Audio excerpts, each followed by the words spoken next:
Well, hello everybody. I am Louise Eddington, the Cosmic Owl of Cosmic Owl Astrology. And while you're here, please consider subscribing to my YouTube channel and maybe hitting the little bell to get notified when I upload new content. And also give the video a like and maybe even a share, or leave me a comment on the videos. It all helps with YouTube kind of algorithms. You know how they are, all these social media. But today I am going to be talking to you about the next few days. I'm recording this on December the 17th after the total solar eclipse that was on December the 14th. That was actually on my birthday. So I'm kind of like blown open.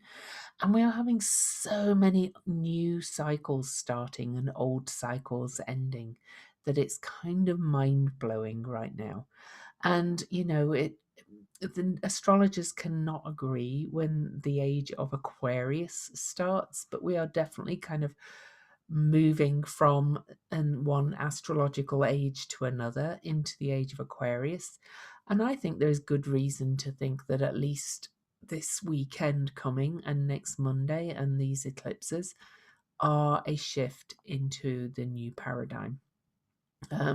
I actually personally, my personal view, thinks that astrological ages do not start on a day. I think it's a process of a few hundred years, just like all the cycles don't usually shift in a day. And to demonstrate that in a more macro form, I'm going to talk to you about Monday's meeting of Jupiter and Saturn at zero Aquarius, and why even that cycle, which is being called the Great Mutation, is not necessarily just neat and tidy, starting on one day. So anyway, I am going to share the astrology and just talk as quickly as I can about why this is such a momentous period. So today we're on December the 17th, 2020. Saturn has just moved into, I'm actually going to get my annotation tools out. Saturn has just moved into Aquarius, and Jupiter is going to join Saturn on Saturday, and the two are going to meet exactly on Monday. But they're not the only cycles. Okay. We also have Mercury and the Sun, Kazemi, coming up on December the 19th as well. And Mercury, that means that Mercury and the Sun will be within 17 minutes of each other, either side. Mercury will approach the Sun and then go after the Sun. And Kazemi means in the heart of. And that moment is usually a point of extreme clarity and kind of mind-blowing insights. And this Kazemi coming up happens to be on the galactic center, which is the center of our Milky Way galaxy that we live in, and is in itself a point that is supposed to emit amazing new insights and new information. And of course, all this is coming on the back of the eclipse that was at 23 degrees Sagittarius, with Mercury at 20 degrees Sagittarius, and both in aspect to Mars and Eris. So I've got this amazing fire of insight, and I keep getting the expression "burn it off" in my mind, and that's actually an exercise I learned from one of my teachers, for Beku Fatunmase, his name is, and he taught these burning off exercises, which are quite simple. It's to get a candle and get the flame and cup your hands around it and pull the heat to wherever you feel in your body needs burning off. And with all these cycles ending and cycles starting, I can highly recommend doing the burn it off exercise. You just close your eyes. Obviously, don't put your hand in the flame, and just pull the heat and really imagine yourself burning off what's no longer needed. So it's kind of like the phoenix, ending these cycles and emerging again, reborn. Okay, because there's so much rebirth in these energies. There's so much I could say, but I want to talk about these next few days. So I started today because Saturn has entered Aquarius, and Saturn has entered Aquarius for the first time since 1994 when he last left Aquarius. Now, he was in Aquarius, I'm not going to get the exact days for you, but he was in Aquarius from 1991 to 1994. And during that period, the World Wide Web, the internet, was just really exploding. Okay. And I happened to be in college and school. So it's in Aquarius, it's of the mind, it's about connections. Air signs are definitely about, the mind, the mental activity, and so forth. And I just want to read a quote for you from Stephen Forrest from his book of Air. Air is what connects our hearts and our minds to the world around us. Astrologically, but also in plain speech, it is the linking element, telegraphing an endless stream of information to us and letting us send a few telegrams in return. Air makes a mockery of the delusion that we are separate from each other, or for that matter, from anything else. Air connects, it is what allows us to pay attention and perhaps to create some good reasons for other people to pay attention to us. Now, from my own book, I talk about the Complete Guide to Astrology. I talk about the energy of Aquarius being the wave, and I relate it to quantum, in terms of where we're heading now, in terms of quantum science, which, I'm not a scientist, so this is very rudimentary understanding, but there is wave theory and all of, and that posits that all of energy is actually connected together. Now, Aquarius itself is described as the water bearer, but it's actually the spirit or energy bearer, because the image of Aquarius is always of this figure, human figure, usually female, pouring what appears to be water downwards, but it's not. It's actually source, spirit, energy, whatever you want to call it. It's the energy of connectedness. And, the quantum theory has it that all our particles are actually kind of intermingled. Like my particles are connected to your particles, are connected to this chair, connected to the table, connected to the planets, connected to Earth. Everything is connected.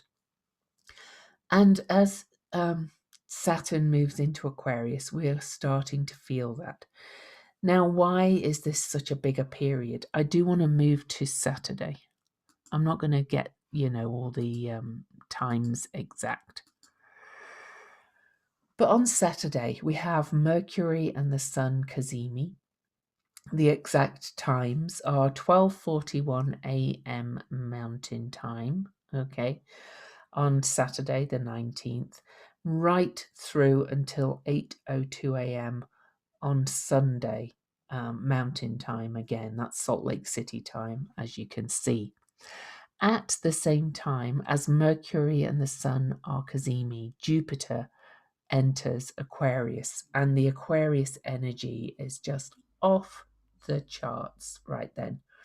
There's so much more I could say, but I don't want to get too bogged down in the technicals. But I do want to add that Pallas Athena is also there in Aquarius, and she is very related to Aquarius because she connects the dots. She's a pattern seer. She's related to astrology. She sees this pattern, but she sees the pattern of everything, how it's all connected, and can connect the dots and create strategies out of that. So she's there also. So all this happens on Saturday, and as I said, this is on the galactic center, emitting all this new information into our collective humanity. Okay. At the same time as all this happens, We have this mutable grand cross to the lunar nodes really reaching one of its peaks, because a few hours or at some point on Saturday, let me move a few hours forward.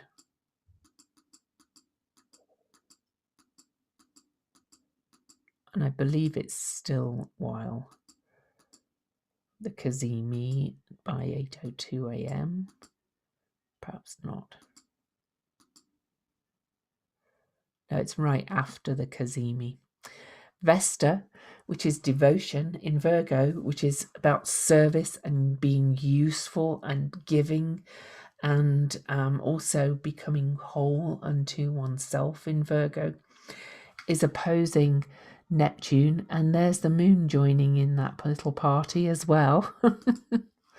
Okay, so the Kazemi ends early on Sunday, and these two then oppose each other with the moon right there as well. We can see it on Sunday. So this is another shift. It's a cardinal grand cross. There we have it exact, with the moon right there too, square to the lunar node. So this is a pivot point, and this is a shift to being bringing what we see as the connection, the spirit, the source, meditation. This is not about ascending. This is about connecting with the collective, unconscious, and spirit source, whatever you want to call it, and bringing it down to earth in practical, devoted ways. So we have that, and then we have the Aquarius energy building, which is humanitarian, potentially. Now, there is the downside of Saturn being the traditional ruler of Aquarius, but remember, he's about mastery. You'll hear a lot of traditional astrologers talking about, well, Saturn is going to bring restriction and things. And of course, I think there's going to be some of that, but I think there's going to be these two forces really kind of pushing for mastery. But that's for another day, really, because that's going into 2021. So we have this just before this great conjunction as well.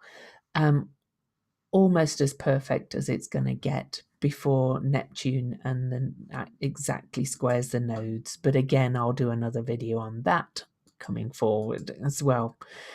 And then on Monday, we have Jupiter and Saturn meeting exactly at 0 degrees and 29 minutes, Aquarius. And this is called the Great Conjunction. Now, these two meet every 19.85 years, to be exact. And then around every 200 years, these great conjunctions, as they're called, that happen every almost 20 years, shift elements. Now, this one is at 0 Aquarius in a I think you cannot make this shit up kind of energy, because it's the alpha and omega of numbers. As we know, we're moving into this astrological age, even though we don't exactly know when it starts, but this is probably one of the starts. But as you can see, now if I go back hours,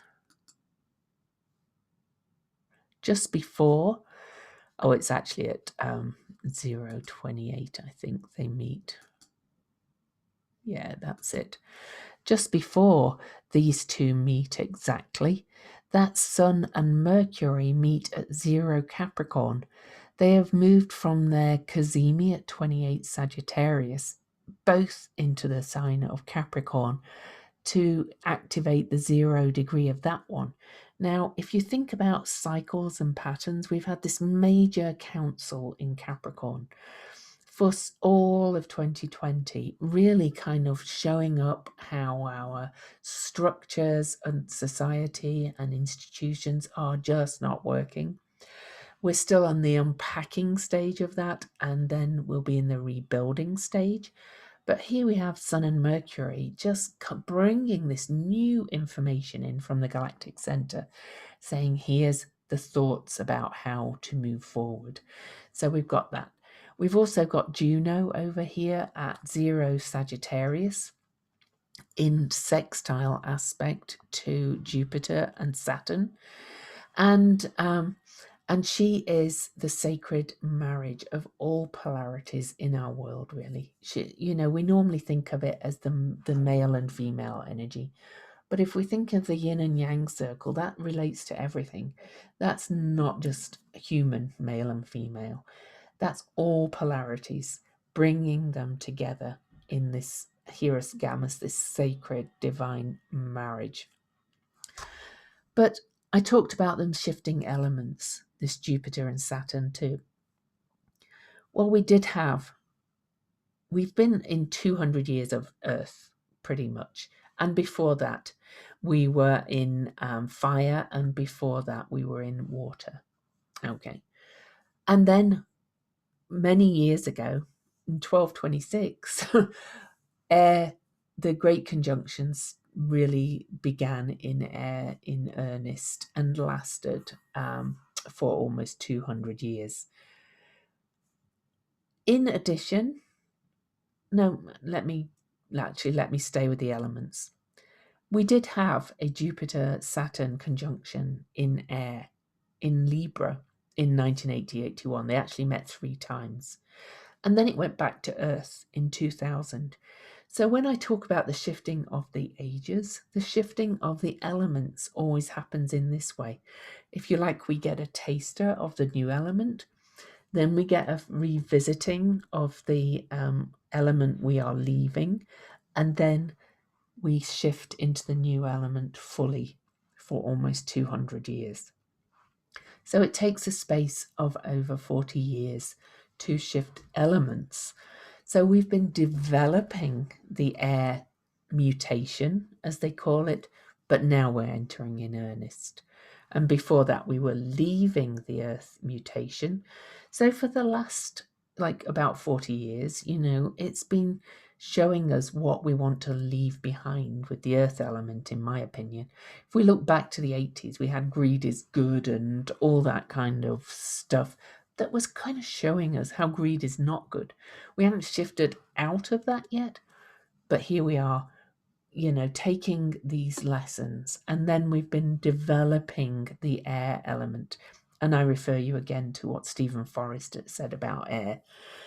And from now on, for the rest of our lives and our children's lives, because this is around 200 years, we're going to be in this amazing air energy, which will have its pluses and its minuses. But the last time it shifted into air, in 1226, we had the Renaissance, which was a rebirth of science, of the mind, of learning and the arts, but of kind of higher philosophies also, right?